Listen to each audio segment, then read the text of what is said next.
nih, baru sampai rumah nih. Iya, katanya lagi syuting ya tadi ya Mas ya? Iya, tadi syuting hari ini. Asik ada Mas Uya, ditungguin tuh sampai 1000 penonton mulai tadi. Ya oke, tunggu penonton kita nambah dulu dikit baru dimulai gebrakannya. Iya, nambah suara. Oh, ini nih nambah suara. Sorry Miss, kita gaptek, kita nggak pernah live TikTok, ini nggak tahu caranya. Tahu nggak, sampai aku telepon Nisa nih, itu Mas Uya suruh undang aku, bisa nggak? Loh, nggak ada anak-anak, Mas Uya istirahat katanya. Iya. Mas, itu banyak yang nanya kenapa kuning-kuning. Ya kebetulan aja, kebetulan pakai baju kuning. Tolong saya sendiri pulang. Oke. Tolong aku. Itu sampai 1 bulan belum dipulangkan. Bunda Astrid, assalamualaikum Mas Uya. Waalaikumsalam. Nah, kalian bisa ngobrol nih apa yang ditanyakan sama Mas Uya Kuya. Bukan Golkar rek, kok iso Golkar piye to? Kebetulan aja. Golkar, kuning soalnya. Sebentar. Kalau kirim ini kemana sih, kirim apa? Kirim. Maaf ya Mas Uya, soalnya jarang live ya, karena biasanya dia tidak pernah pegang HP kayak gitu ya teman-teman ya. Jadi kan ada staffnya, hari ini dia sendiri yang melakukan itu. Nggak tahu di Jeddah itu mau dikemana orangnya itu. Jadi mereka berdua aja, anak-anaknya nggak ada semua itu. Pacaran terus itu. Waalaikumsalam, ada Basuki. Gambarnya nggak kelihatan katanya tuh, mana tuh gambarnya, Rene loh. Iya. Rene loh, kayak tahu-tahu aja Bunda. Kapan ke Hongkong Mas Uya? Itu banyak yang nanyain tuh. Iya, habis lebaran nih, insya Allah Miss cari waktu. Oke. Kalau di Hongkong kita enaknya mau ketemuan di mana nih? Bikin acara di mana? Iya, Mas Uya katanya mau bikin gebyar ya. Di mana? Di Victoria Park lah tempatnya, atau di Mefu. Teman-teman ngumpulnya itu. Iya, Cinta sekarang udah kuliah, udah umur 21 tahun. Iya, makanya kan teman-teman komen itu. Tinggal Mas Uya Kuya sama Bunda aja yang di rumah, nggak ada orang. Iya, sama kucing-kucing. Oh iya, sama kucing-kucingnya. Oke Mas Uya, ini sebenarnya ya ada kasus Mas Uya, TPPO ke Jepang, di mana mereka itu sudah ditipu, tetapi sudah disidangkan, tersangkanya itu nuntut balik Mas Uya. Ini yang lucu Mas Uya. Tunggu, gimana pelan-pelan TPPO. Gini nih, saya teleponkan orangnya aja biar dia yang berbicara langsung. Ini kasus di Lampung, karena saya tahu kasus ini gara-gara BPJS kemarin. BPJS-nya kan sudah clear nih. Yang meninggal. Ya, yang meninggal sudah clear ini. Kan BPJS yang meninggal kan udah saya urusin nih, sudah cair kan? Sudah. Terus tadi BPJS Lampung minta dihapus videonya, saya nggak mau. Saya live 3-4 jam suruh hapus, saya nggak mau. Biar itu menjadi catatan BPJS Lampung agar mereka lebih berhati-hati lagi. Srini sih.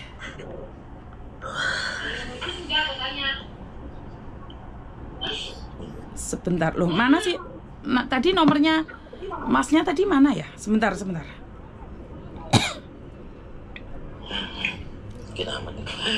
Ini kita live kan nih? Berarti kita live nih? Ini live Mas, ini penontonnya 2.300 itu. Ini 2.300. Kita main ini Miss, main apa namanya? Yang perang koin. Gimana sih perang koin? Apanya di perangko? Mas Tri, saman bisa masuk nggak di live-nya sekarang Mas Tri? Boleh. Jadi kamu pertanyaannya apa? Kamu tanyakan. Oke? Siap. Oke, masuk on the live. Oke. Diperangkoin apanya Mas? Ini kayak bukannya live tuh biasanya suka ada yang ngasih gift gitu ya? Bukan? Nggak tahu saya nggak pernah main gift itu. Oh, ini penontonnya naik 2.500. Oh, gimana sih kok caranya perang koin? Pencet apa sih? Coba yang tahu deh, yang tahu itu pada tulisan PKPK tuh perang koin sih. Apanya yang diperangkoin? Cara perang koin? Nggak tahu pencet apa? Pekamis, pencetnya apa? Pencetnya apa, Rek? Pencet MATC. MATC? Apa sih, mana MATC? Nggak ada mate cerek, nggak ada. PK. perangkoin itu apa yang kita harus pencet apa nih, kita nggak tahu. Sebentar kita pencet kasus dulu, Kita pencet kasus aja dulu. Ini pencet kasus saja Mas Uya. Pencet kasus dulu. Iya. Halo? Kok Mas Uya suruh keluar dulu, maksudnya gimana nih? Halo? Halo Miss. Halo Miss. Halo Mas, Berarti kita harus live sendiri, Tris, baru ini ke sana. Kita diundang, harusnya live dulu keluar ya kan? Halo Miss. halo Pak Tri. Ya, halo. Ya, Mas siap, Uya, Miss. Mas Uya ini yang dia punya kasus Mas Uya. Mungkin Mas Uya bisa berbicara. Iya. Coba gimana? Selamat malam Mas Uya, salam kenal. Saya Trio dari Iya. SBMI Lampung Timur. Iya. Jadi memang kebetulan kami masih mendampingi teman-teman korban TPPO Jepang dari LPK Momiji Gakau dan Kaugas Wijaya Nusa. Dan kebetulan teman-teman yang kami dampingi ini ada 8 orang. Kebetulan warga Lampung Timur juga semuanya.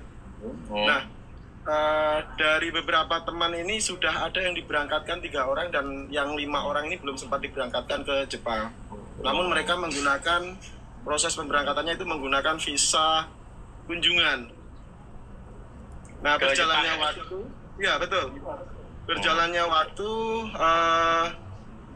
tersangka ini sudah diamankan di Polres Lampung Timur. Yang satu itu dari Bandung dan satunya dari Banyuwangi sudah diamankan di Polres Lampung Timur. Namun salah satu tersangka ini yang dari Bandung, pemilik LPK Momiji Gakau, ini membuat pengaduan ke pengadilan negeri dan mereka menggugat kami sebagai teman-teman korban ini digugat perdatanya, Mas. Jadi sempat kami pun sudah minta perlindungan ke LPSK dari teman-teman kemarin sudah kami dampingi ke. Ini ada anggota DPR RI juga nih dari Komisi 7 ya. Halo. Kemarin Mas Tri, belum jalan Mas Uya. Mas Tri, saya potong sebentar tolong. Papi salam kenal, saya Yuni. Saya ngefans, katanya Mas Uya mau dikenalin dari dulu belum dikenalin.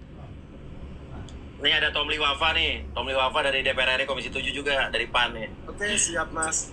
Salam kenal Pak. Iya. Oh, sobat ngarit. Oh, Mas Yun. Sempat ngefans tapi saya follow. Iya. Ya, jadi gini. Ini Mbak Yuni, Siap. Mas Trio. Siap, Mas. Artinya untuk kemudian permasalahan seputar tadi yang telah Kok hilang?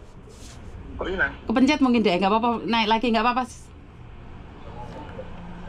Orang yang paling tepat itu Mas Uyaku ya. Betul. Karena beliau memang sesuai dengan tugas pokok dan fungsinya di Komisi 9. Ya, jadi memang beliau yang bisa untuk menyelesaikan masalah ini. Karena saya percaya kepada Mas Uya bahwa kemudian Loh, hilang kabeh? Iya, kenapa keluar semua, Miss? Karo? Ya, ini kebetulan saya sama salah satu korbannya, Miss. Oke. Kok hilang kabeh?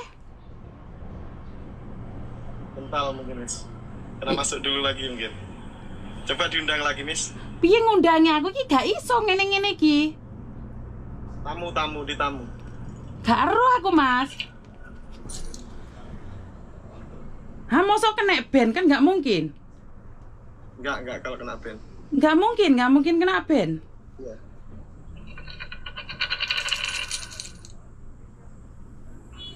Iku papi tak unggah neneh. kok Mas Uya kok mental. Saya coba dijadikan moderator Mas Uya gimana ini? Piye aku gak ngerti, Pak. Saya gak pernah main-main kayak gini nih, gimana caranya? Mas Uya nyuruh suruh ngetik Mas Uya. Mana Mas Uya ini? Ya nunggah arek piye yen caranya aku nggak bisa Mas Uya ketik multi quest itu.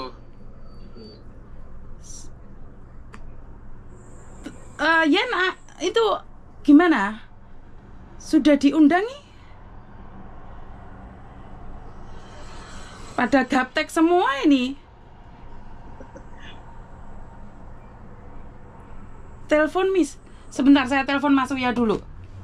Apa yang diinfokan Papi itu benar, Mas Uya lah yang cocok untuk berbicara tentang TPPO itu. Sebentar.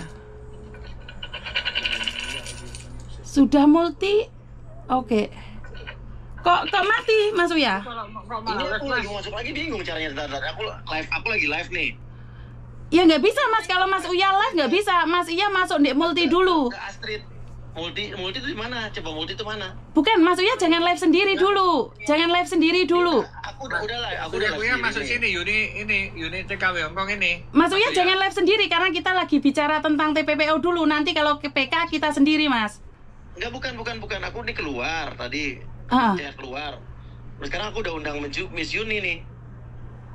Nah, tuh set nih. Nah. Loh, tapi dia nggak bisa, Bunda, karena Bunda PK. PK gimana sih? Gue nggak ngerti. Ini kita. Nggak, Tom ngerti. Tom Liwapa ngerti nih, sebentar. Bentar, Tom. Maaf ya guys, ini kita nggak mudeng nih. Bentar. Tom, ini udah. Nah gini, lu masuknya gimana caranya? Masuknya gimana? Guys, Terima. Tom Lee. Masuk aja biar ngerti. Gue nggak ngerti caranya. Karena ini Bunda minta PK, nggak bisa kalau PK, Bunda. Iya nggak, ntar. Tom Liwapa biar masuk, biar dia ajarin caranya tuh nanti yang satu lagi tadi. Si bapak itu. Sorry ya, gue belum ngerti, Miss, kayak begini, Miss. Ini pohon ida. Tuh. Oh. Nah, Tom, caranya buat masuk lagi satu lagi tadi yang mau ngomong tadi gimana tuh, Tom? Caranya tuh sebenarnya lu masuk ke Mbak Yuni ini, Mas. Ini udah gue masuk nih. Bukan, ini namanya live sendiri nih. Hah? Mas Bayu live ya Pak, ikut live aja Mas Bayu. Nah, jadi caranya itu adalah Mas Uya itu sebenarnya itu ini beda. Tunggu. Nggak ngerti gue sumpah. Lu harus ke rumah gue nih, Tom, ajarin. Gak apa-apa, Surabaya gua ini, Surabaya. Makanya, ya udah lanjut. Iya tuh iki. Loh, Paknya itu nggak bisa masuk. Lah Masnya itu nggak bisa masuk sekarang. Coba deh tolongin, denger sih gue. Ini kalau gue live ada namanya ini sekarang. Ya lu live-nya harusnya itu lu ke tempatnya Mbak Yuni ini, baru lu komal, lu dinaikin ke atas, pakai forumnya dia.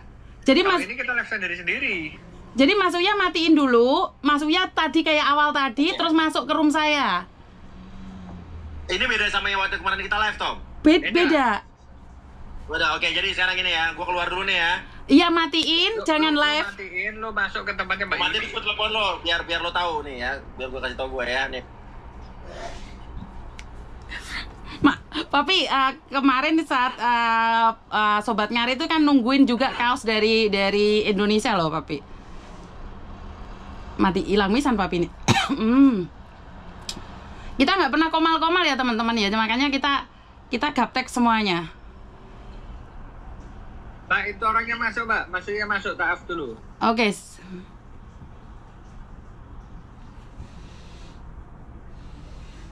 Nggak masuk itu nggak ada, Mas Yan. Duh, ikut pusing.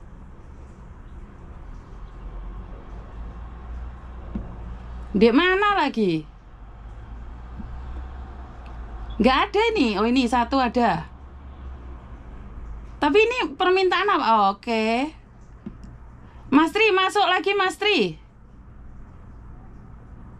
Aduh, siapa lagi itu? Keliru tadi, nyemencet siapa lagi itu?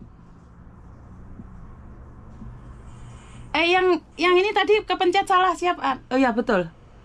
Loh, ini satunya ini siapa? Keluar aja. Bagaimana ngeluarinnya? Enggak, gue benar, ini gue dulu nih. Gue masuk nih. Tunggu. Gambarnya nih. Gambarnya. Nah. Sudah benar gini? On game. Save. Diam dulu. Ada. On game. Nah. Nah. Ini berarti kayak lo kemarin. Ya. Maaf ya guys, kita nggak ngerti, nggak paham guys. Oke, ulang Pak. Gimana Pak? Saya dulu nih Mas Uya. Iya. Ini Mas Rio, salam kenal. Artinya ini kita menyerap aspirasi lewat medsos. Kita mempergunakan informasi digital untuk kemudian membantu dalam arti kebaikan. Nah, ya ini kan udah luar biasa kinerjanya itu ya untuk TKW yang dipulangkan segala macam apa banyak sekali ya. Coba tadi nyampe mana tadi? Baik, gini Mas Tommy Wafa dan Mas Uya dan Mbak Yuni atau Miss Yuni. Jadi memang kebetulan kami SBMI Lampung Timur ini sedang mendampingi kasus TPPO Jepang yang direkrut oleh LPK Momiji Kakao Bandung dan juga LPK Kaugas Wijaya Nusa Banyuwangi. Nah, dari teman-teman ini ada 8 orang yang menjadi korban. 3 diantaranya ini sudah diberangkatkan ke Jepang dengan menggunakan visa. Masa penempatan itu 3 bulan, hanya 3 bulan di sana. Dan setelah 3 bulan mereka dijanjikan akan diberangkatkan lagi, namun sampai dengan batas waktu yang dijanjikan sehingga hari ini teman-teman yang akhirnya membuat laporan ke Polres Lampung Timur dan ke SBMI Lampung Timur pengaduan serta kami lanjutkan untuk pendampingan. Para tersangka ini dari LPK Momiji Kakao dan Kaugas ini juga sudah diamankan di Polres Lampung Timur. Nah, oke, diamankan berarti ya, diamankan. Sudah diamankan dan sudah ditahan kurang lebih ada yang 2 bulan, ada yang 1,5 bulan. Oke, artinya ditahan itu unsurnya masuk lah ya.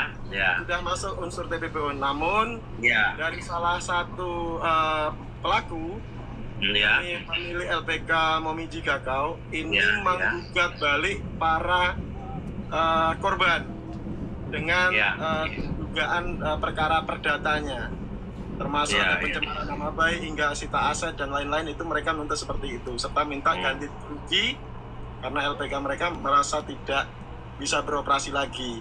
Namun yang perlu kami sampaikan Mas Uya dan Mas Tommy, teman-teman korban ini sangat miris karena contoh seperti yang kebetulan di samping saya ini Mas Haryadi yang mengalami sendiri. Suaranya hilang sinyalnya, Mas? Oh, sinyalnya hilang ya? Ini Mas Haryadi, salah satu. Udah, sekarang udah jelas lagi. Bentar Mas, gua mantau dari bawah dulu ya, bentar ya, ini soalnya ada ini, apa? Bentar, ada Iyun, bentar. Oke. Siap. Saya lanjutkan. Lanjut. Salah satunya seperti Mas Haryadi ini sempat mengalami kerugian itu kurang lebih sekitar 140 jutaan. Hingga menjual rumah dan sekarang akhirnya dia ngikut dengan orang tua lagi. Waktu berangkat ke Jepang banyak yang sampai dengan rumah dia itu dijual dan masih banyak harga. Oke, waktu berangkat ke Jepang itu mau apa? Modusnya apa? Dibilangnya apa? Dengan kita apa? Bilangnya kalau mereka dulu dijanjikan kerja di Jepang itu sebagai genba ataupun di kuli bangunan, Mas Uya.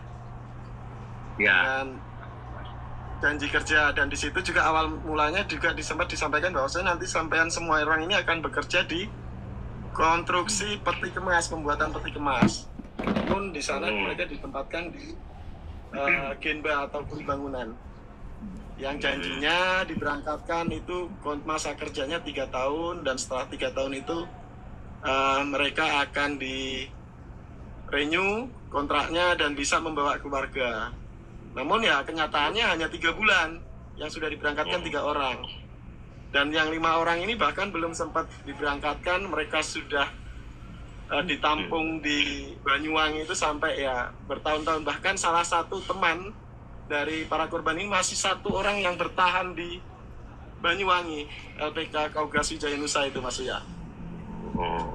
Sementara pelaku sudah diamankan di Polres Lampung Timur. Jadi ya kami mohon bantuan dari Mas Uya dan Miss Yuni serta juga mungkin dengan Mas Tommy Wafa tadi sebagai wakil rakyat yang mungkin bisa melanjutkan aspirasi kami ke pemerintah intinya.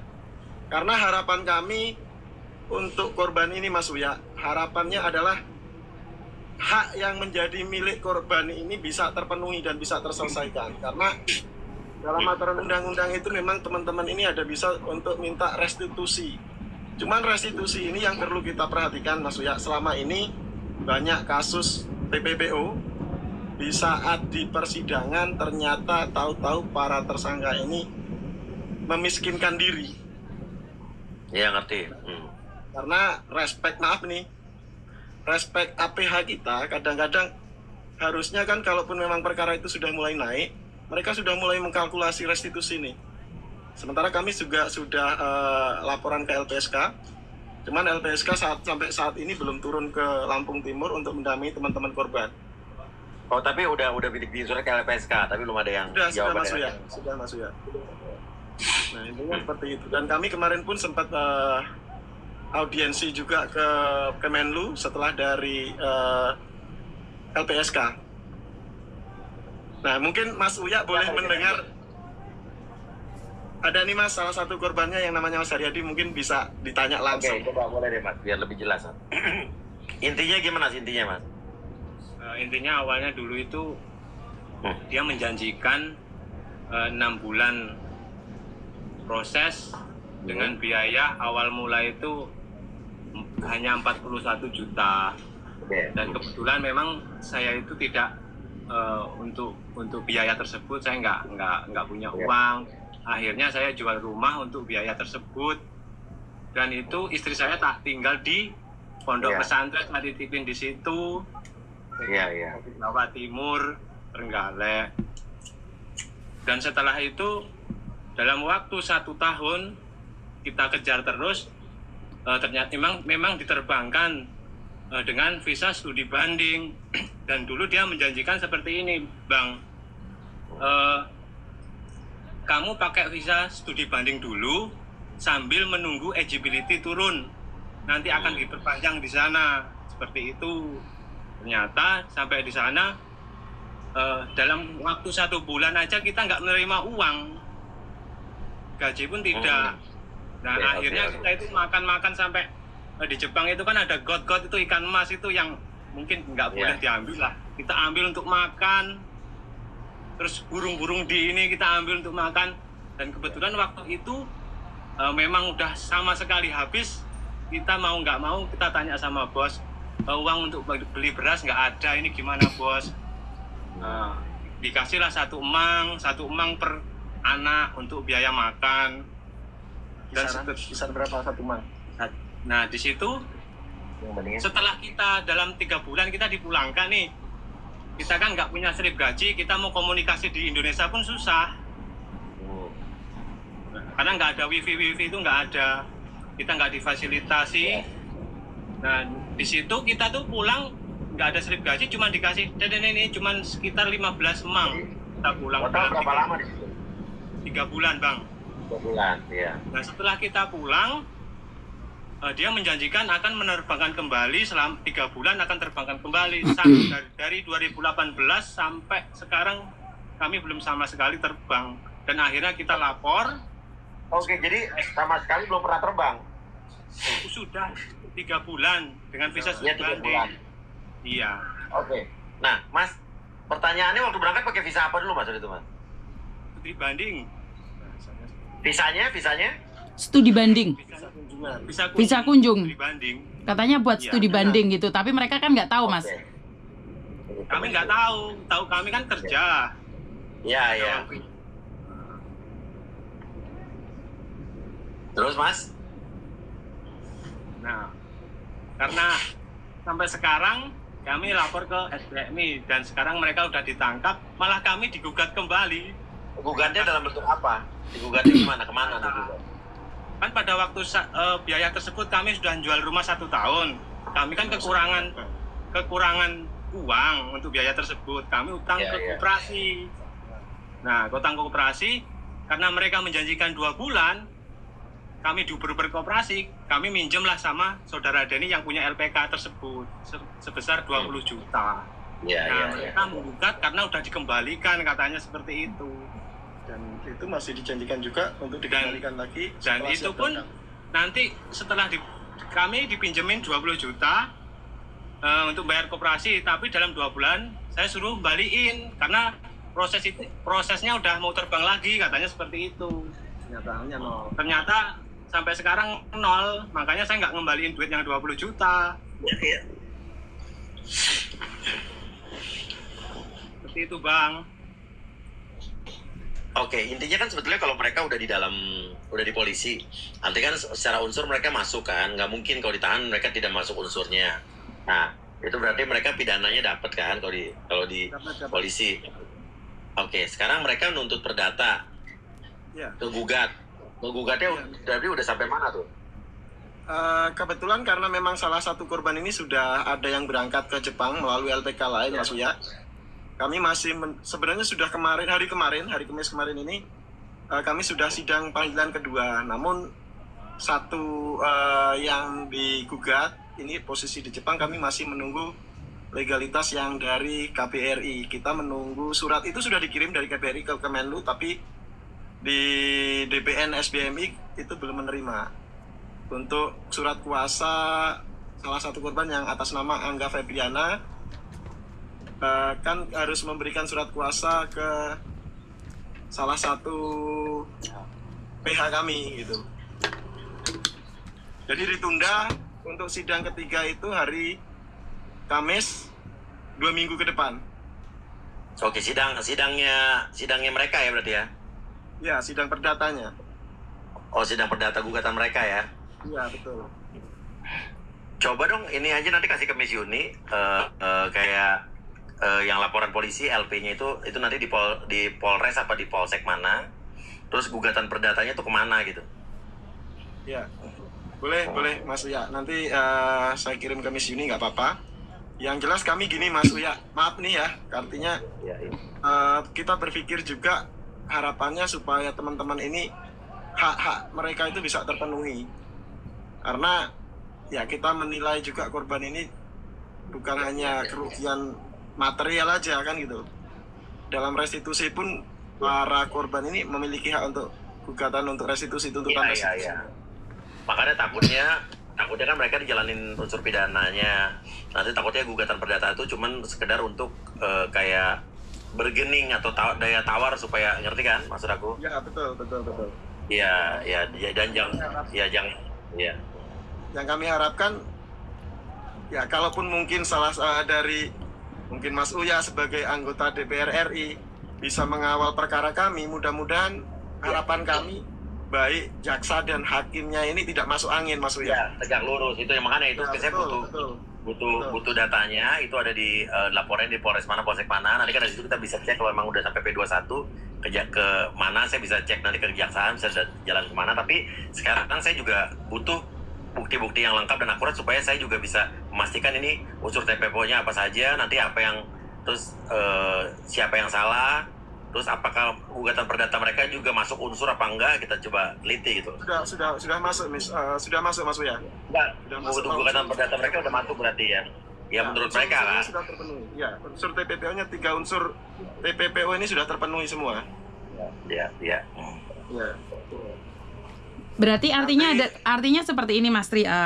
Kenapa kehadiran Mas Uya Kuya saya hadirkan di sini? Karena biar Mas Uya Kuya itu bisa memantau dari jauh, karena bagaimanapun dia sebagai anggota DPR RI kehadirannya itu benar-benar nyata. Jadi benar-benar ada gitu, gak cuman katanya kan selama ini artis yang hadir dan benar-benar ada itu Mas Uya Kuya tampil gitu loh. Kan kemarin Mas Tri ingin hadir tuh nggak ada jalur kan untuk naik ke atas, apalagi orang nuntut malah dituntut balik Mas Uya. Makanya ini ya kebetulan memang aturan undang-undang untuk LPSK di pasal 10 tahun nomor berapa saya lupa sih Miss. Itu ada menyampaikan di pasal 10-nya itu bahwasanya bagi korban TPPO itu tidak bisa digugat atau dipidanakan serta perdata. Ini jelas di pasal itu. Jelas kan? Iya kan? Iya Mas Uya. Sebentar Mas Tri apa ono asap itu Mas Tri? Mas Tri, sampean ngerokok ta? Ya. Enggak toh? Enggak. Enggak ada Mbak, enggak ada rokok Mbak. Enggak ada. Terus? Silakan. Oke, Mas, nanti urusan ini nanti saya direct langsung ke Miss Yuni ya. Siap Mas Uya. Ya. Jadi, karena terus terang saya kan baru dengar ceritanya, tapi saya perlu lihat data-datanya dulu karena saya takut belum lihat data nanti saya salah kasih komentar ya. Betul. Siap Mas, siap. Ini masih info awal. Iya. Oke. Oke, Mas Tri, laporan diterima. Mungkin teman-teman yang lain kalau punya masalah Mas Tri boleh turun dulu. Jadi nanti datanya kasihkan ke saya. Ya. Jadi kita langsung. Terima kasih Mas Uya, Mbak Miss Makasih Uni. Mas Tri ya. Siap. Dan juga Mas Tommy Wafa yang mungkin lagi turun. Oke. Assalamualaikum semuanya. Oke, itu salam. Terima kasih. Ya, ya. Terima kasih. Oke, Mas Uya, ini adalah kedekatan Mas Uya dengan masyarakat yang ada ya, bukan hanya katanya. Dimana kemarin BPJS juga yang dari Lampung benar-benar langsung bisa cair Mas Uya. Itu kan karena Mas Uya langsung berhubungan dengan. Saya langsung telepon kepalanya, direkturnya mana. Iya, makanya kan ada campur tangan dari Mas Uya Kuya, Kementerian KP2MI dan juga BPJS langsung segera bisa mencairkan. Ini yang pertama. Dan yang kedua, tentunya banyak sekali kasus-kasus yang kita tidak ketahui kalau kita tidak menyerap aspirasi dari masyarakat yang di bawah. Benar nggak Mas Uya? Iya. Iya, benar. Mungkin ada yang ingin disampaikan ke teman-teman Mas Uya? Enggak, saya sih karena kita ngobrol aja masalah-masalah apa yang ada, jadi mungkin pembelajaran buat apa, karena gini, beberapa tahun terakhir ini kan emang saya banyak juga bersama Miss Uni, juga kita banyak mengurusin ya teman-teman PMI yang bermasalah, tapi terutama kebanyakan ya 99% itu rata-rata yang unprocedural atau undocumented atau ilegal ya. Nah, tapi ya pelajaran dari semua ini adalah bahwa kita berangkat ke luar negeri itu memang harus dengan jalur yang resmi. Betul. Yang dokumennya jelas. Gitu kan? Karena kalau kita berangkat dengan dokumen yang jelas, kita terdaftar, artinya segala macam perlindungan itu pemerintah tidak sulit untuk melakukan itu. Betul. Termasuk ada apa-apa kan ada BPJS Ketenagakerjaannya. Betul, ada, betul. Asuransinya. Betul. PT-PT yang memberangkatin juga itu kan mereka harus bertanggung jawab. Betul. Jelas minta pertanggungjawabannya kemana. Betul. Kalau untuk Taiwan dan Hong Kong segala macam rata-rata kalau sakit majikan juga kan selain asuransi juga ikut bertanggung jawab. Betul. Nah, rata-rata kan kemarin kan yang rata-rata kita mau pulangkan yang sakit, yang meninggal, yang dari Malaysia ada puluhan orang yang kemarin saya pulangkan, itu kan rata-rata mereka yang ibaratnya negara pun juga bingung gitu kan, karena mereka tidak terdaftar saat berangkat ya, akhirnya kita keluar biaya pribadi dan sebagainya. Betul. Nah, contohnya kayak yang kemarin baru saya tolongin, yang Miss Yuni minta tolong, ada yang dari Hong Kong meninggal berapa bulan yang lalu, tapi BPJS Ketenagakerjaannya nggak keluar kan? Betul. Ya, tapi karena dia resmi, makanya saya tinggal telepon ke direkturnya, hitungan berapa jam udah langsung beres kan? Betul, nah, betul, kan, betul.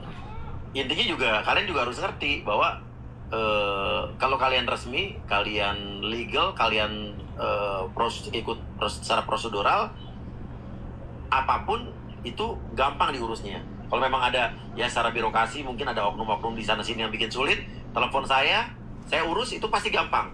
Tapi kalau emang itu ternyata kalian tidak resmi, ya jangan juga keburu-buru kita, karena kan itu butuh waktu untuk betul. gitu kan. Betul. Mas Uya, kalian harus tahu gitu kan. Betul. Mas Uya, ini ada yang bertanya Mas Uya. Sebentar. Saya potong dulu. Kenapa kalau pengajuan BPJS itu harus ada wawancara? Ini pertanyaan Mas Uya. Kenapa kalau mau mengajukan BPJS ada wawancara? Nggak tahu BPJS apa nih Ketenagakerjaan. Iya. Makanya teman-teman kalau bertanya yang jelas ya, karena kan kita bukan dari pihak BPJS. Kalau saya ngejawab pertanyaan yang belum jelas, tadi saya salah ngomong ya kan. Tapi yang jelas kalau untuk kalian calon-calon PMI akan berangkat ke luar negeri, dari saat kalian mendaftar itu pasti akan diurus BPJS Ketenagakerjaannya. Karena BPJS Ketenagakerjaan itu juga mencakup buat kalian yang sudah terdaftar secara resmi dan udah dapat BPJS Ketenagakerjaannya. Saat kalian berangkat itu ada prosesnya. Kalau kalian tidak jadi berangkat aja itu udah ada tanggungannya gitu loh. Oke, kalau BPJS berangkat aja udah ada jaminannya gitu loh. Oke, teman-teman, kalau BPJS dalam negeri kita tidak paham ya, karena Mas Uya ini DPRI untuk luar negeri ya. Artinya adalah BPJS dalam negeri pun saya bisa jawab, cuman bisa jawab. Ada perbedaan, dan BPJS pun ada dua nih, jangan salah kaprah. Ada BPJS Ketenagakerjaan, ada BPJS Kesehatan gitu loh. Oke. Jadi Mas Uya juga kerjanya kalau kalian berangkat itu kan ada prosedurnya. Mungkin kalian daftar langsung berangkat besok. Nah, biasanya itu udah gitu diurus BPJS Ketenagakerjaannya, ada prosesnya kan. Kalian harus pelatihan yang benar gitu kan. Nah, biasanya dari awal itu pas saat udah proses awal, kalian BPJS Ketenagakerjaannya harusnya udah diurusin sama PT-PT-nya gitu. Oke, siap. Iya. BPJS Ketenagakerjaan setahu saya kalau di Hong Kong nggak ada wawancara ya teman-teman ya. Saya nggak tahu kalau tempat lain ya. calon PMI lama itu menunggu dapat kontraknya. Setahu aku pencairan BPJS baru wawancara, kalau daftar nggak wawancara, betul? Betul, jadi nggak perlu wawancara setahu saya, tapi saya nggak tahu ini pertanyaan. Tolong bantu warga Pati yang ditipu agen dan PT korban ratusan orang. Kasih data yang benar, kasih data yang benar Mbak Nini. WA ke saya. Gitu kan? Betul. Iya. Soalnya kan kita nggak bisa baca komen kayak gini. Kadang-kadang sudah ditanganin orang, kita ikut campur juga nggak boleh. Dibilang katanya BPJS Tenagakerjaan ada wawancara kalau di atas 10 juta dalam negeri. Enggak, ini pasti oknum lah, nggak mungkin. Nggak mungkin. Ya, kalau ada itu mengaku-ngaku atau oknum atau kalian, ya kan, nggak ada itu. Kalian kasih data lengkap. Kalau nanyanya kayak gini kita juga nggak bisa jawab. Iya. Jadi nggak kayak gitu. Kalian bener-bener kayak tadi Pak Tri ada buktinya semua, kita bisa limpahkan karena Mas Uya tuh punya badan LBH ya, Lembaga Bantuan Uya. Iya. Jadi nggak seenaknya itu aja. Iya, dan intinya adalah jangan mudah percaya dengan tawaran berangkat kerja ke luar negeri yang misalnya berangkat cepat, tidak perlu syarat-syarat banyak, gitu ya kan. Terus kalian cukup bikin paspor aja langsung berangkat gitu kan. Apalagi ke daerah-daerah tujuan yang bukan daerah tujuan penempatan kayak ke Kamboja, Thailand, Filipina gitu kan ya, Vietnam. Tuh hati-hati deh. Nanti ujung-ujungnya kalian jadi korban kerja jadi judol apa scammer segala macam ya kan. Tapi kalau bermasalah jadi kalian bingung juga kan. Itu kebanyakan ilegal ya. Betul. Dan hari ini saya juga dapat telepon Mas Uya dari Yunani nih. Temennya itu berangkat ketangkep nih, sudah ditangkap oleh imigrasi, tetapi beberapa orang saya kasih tahu mereka masih maksain untuk tetap berangkat ke Yunani. Kita nggak bisa berbuat apa-apa. Kalau dianya mau, kalau kalian mau ya nekat, tapi ya silakan aja. Tapi kalau nanti kalian sampai sana ternyata bermasalah, jangan minta tolong ke kita ya. Betul. Kita kasih tahu kalau nekat ya resikonya ditanggung sendiri. Karena kebanyakan banyak orang yang nekat berangkat, udah tahu ilegal, nekat berangkat, pas udah sampai sana mereka di sana mungkin menikmati gaji ada, tapi pas bermasalah baru teriak-teriak, kan nggak fair juga buat kita kan. Betul, karena itu saya sudah mencoba menghalang-halangi nih satu hari ini. Tetapi kalau dia maksain sama kayak kemarin saya menghalang-halangi orang ke Vietnam. Ternyata dia berangkat juga. Setelah itu seminggu setelah itu mereka cari saya Mas Uya. Saya nggak bisa. Iyalah, jangan berangkat diem gini. Di ujungnya kalau saya gitu ya, jangan kalian berangkat diem-diem sembunyi-sembunyi dari pemerintah. Pas kalian ada masalah, kalian teriak-teriak minta bantuan pemerintah. Terus kalian anggap pemerintah lambat, kalian teriak-teriak pemerintah. Kan nggak fair. Betul, ya betul. Kalau berangkat resmi, lewat jalur yang jelas, pemerintah tahu. Ya kan? Kalau kalian minta bantuan, tapi pemerintahnya lambat bergerak, kalian boleh teriak-teriak. Betul, ya kan? betul. Jangan kalian berangkatnya diam-diam, sembunyi-sembunyi, berangkat ilegal kalian berangkat. Pas masalah, kalian teriak.